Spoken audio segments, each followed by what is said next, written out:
سر اٹھایا ساتوں آسمان کے اوپر بھی دیکھ لیا، جبریل امین کو نہ پایا، خلاؤں میں دیکھ لیا، فضاؤں میں دیکھ لیا، صحراؤں میں دیکھ لیا، دریاؤں میں دیکھ لیا، کہیں جبریل امین کو نہ پایا، اطراف و جوانب میں نظر ڈالی، کہیں جبریل امین کو نہ پایا۔ حضرت علی نے اطراف و جوانب میں بھی نظر ڈالی لیکن جبریل کو نہ پایا۔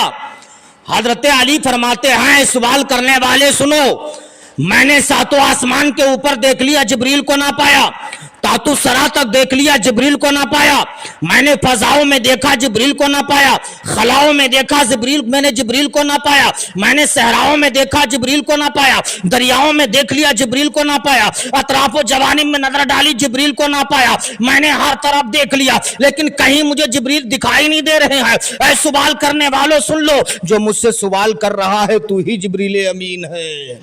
سبحان اللہ۔ فرمایا مجھ سے جو سوال کر رہے ہو تم ہی جبریل امین ہو۔ اتنا کہا جبریل امین مسکرا کے چلے گئے۔ اسلامی بھائیوں، نبی کے علم غیب پر اعتراض کرنے والوں ذرا علی کا علم دیکھو۔ علی نے اعلان کیا ہے جسے جو پوچھنا ہے پوچھ لے، علی اس کا جواب دے دے گا۔ علی نبی نہیں ہے، نبی کے غلام علی ہے۔ جب علی کے علم کا یہ عالم ہے پھر مدینے کے مصطفیٰ جان رحمت کے علم کا اندازہ کون لگا سکتا ہے؟ یہی حضرت علی رضی اللہ تعالیٰ عنہ ہے۔ جب پیدا ہوئے کعبے میں آپ کی والد ماجدہ گھر پہ لے کے گئیں، حضرت علی نے پہلا دن گزرا آنکھوں کو نہیں کھولا، دوسرا دن ہو گیا آنکھوں کو نہیں کھولا، گھر والے شش و پنج میں ڈوبے ہوئے ہیں، آخر لڑکا ہے آنکھیں کیوں نہیں کھول لیا؟ علی آنکھیں کیوں نہیں کھول رہے؟ آقا کریم صلی اللہ علیہ وسلم کی بارگاہ میں خبر پہنچی کہ فاطمہ بنت اسد کے گھر پہ ایک لڑکے کا جنم ہوا ہے جو کعبے میں پیدا ہوا لیکن لڑکے نے آنکھوں کو نہیں کھولا۔ آقا کریم صلی اللہ علیہ وسلم کو جب خبر ملی، سرکار دو عالم صلی اللہ علیہ وسلم علی کے گھر گئے، حضرت علی کو گود میں اٹھایا۔ اٹھانے کے بعد کیا دیکھتے کہ حضرت علی نے اپنی آنکھیں کھول دیں۔ سبحان اللہ۔ جو بچہ 3 دنوں سے آنکھیں نہ کھول رہا ہو، سرکار نے اپنی گود میں لیا، حضرت علی نے اپنی آنکھوں کو فوراً کھول دیا۔ جب حضرت علی جوان ہوئے، آقا کریم صلی اللہ علیہ وسلم نے پوچھا تھا علی یہ بتاؤ تم پیدا ہوئے تم نے اپنی آنکھیں نہیں کھولی، خاندان والے شش و پنج میں ڈوبے تھے تم نے آنکھوں کو نہیں کھولا، 3 دن کے بعد جب میں تمہارے قریب گیا میں نے تمہیں گود میں لیا، علی تم نے آنکھوں کو کھول دیا تھا۔ علی فرماتے یا رسول اللہ میں نے 3 دن تک اپنی آنکھیں اس لیے نہیں کھولی تھی، یا رسول اللہ میری تمنا یہ تھی، میری خواہش یہ تھی، میری آرزو یہ تھی، میری چاہت یہ تھی، یا رسول اللہ جب میری آنکھیں کھلے تو سب سے پہلے آپ کے چہرے کا دیدار ہو جائے۔ یا رسول اللہ جب آپ قریب گئے آپ نے گود میں لیا تو میں نے آنکھیں کھول کے آپ کے چہرے کی زیارت کر لی۔ سبحان اللہ۔ یہی حضرت علی رضی اللہ تعالیٰ عنہ ہیں۔ جنگ خیبر کے موقع پر آقا کریم صلی اللہ علیہ وسلم نے بڑے بڑے صحابہ کے ہاتھ میں اسلامی پرچم دیا، بڑے بڑے صحابہ کے ہاتھ میں اسلامی علم ہے، اسلامی جھنڈا۔ حضرت ابوبکر صدیق گئے لیکن جنگ کو فتح نہ کر سکے، حضرت عثمان غنی گئے لیکن جنگ کو فتح نہ کر سکے، مولائے کائنات گئے جنگ کو فتح نہ کر سکے، بڑے بڑے صحابہ گئے لیکن جنگ کو فتح نہ کر سکے۔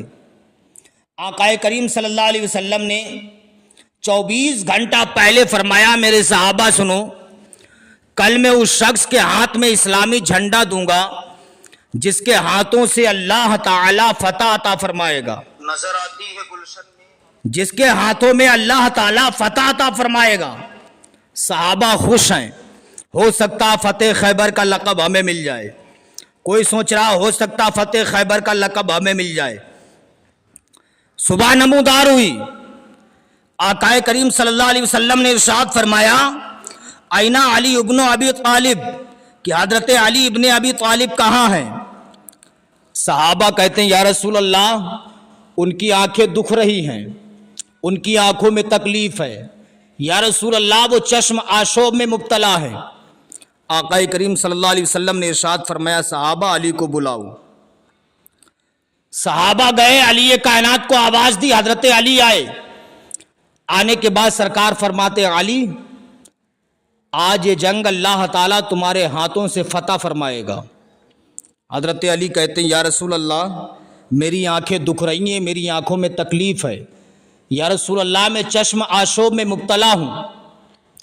آقا کریم صلی اللہ علیہ وسلم نے اپنا لعاب دہن نکالا، تھوک شریف نکالنے کے بعد کہتے ہیں اے علی اپنی آنکھیں کھولو۔ حضرت علی نے اپنی آنکھوں کو کھولا، کھولنے کے بعد سرکار نے اپنا لعاب دہن حضرت علی کی آنکھوں میں لگا دیا۔ لگانے کے بعد سرکار فرماتے علی اب اپنی آنکھیں کھولو۔ حضرت علی جب اپنی آنکھوں کو کھولتے ہیں تو کہتے ہیں یا رسول اللہ ساری تکلیفیں دور ہو گئیں، یا رسول اللہ پہلے آنکھیں دکھ رہی تھی لیکن اب آنکھوں سے تکلیف ختم ہو گئی۔ سرکار نے فرمایا علی جاؤ میدان میں، تلوار کو دیا۔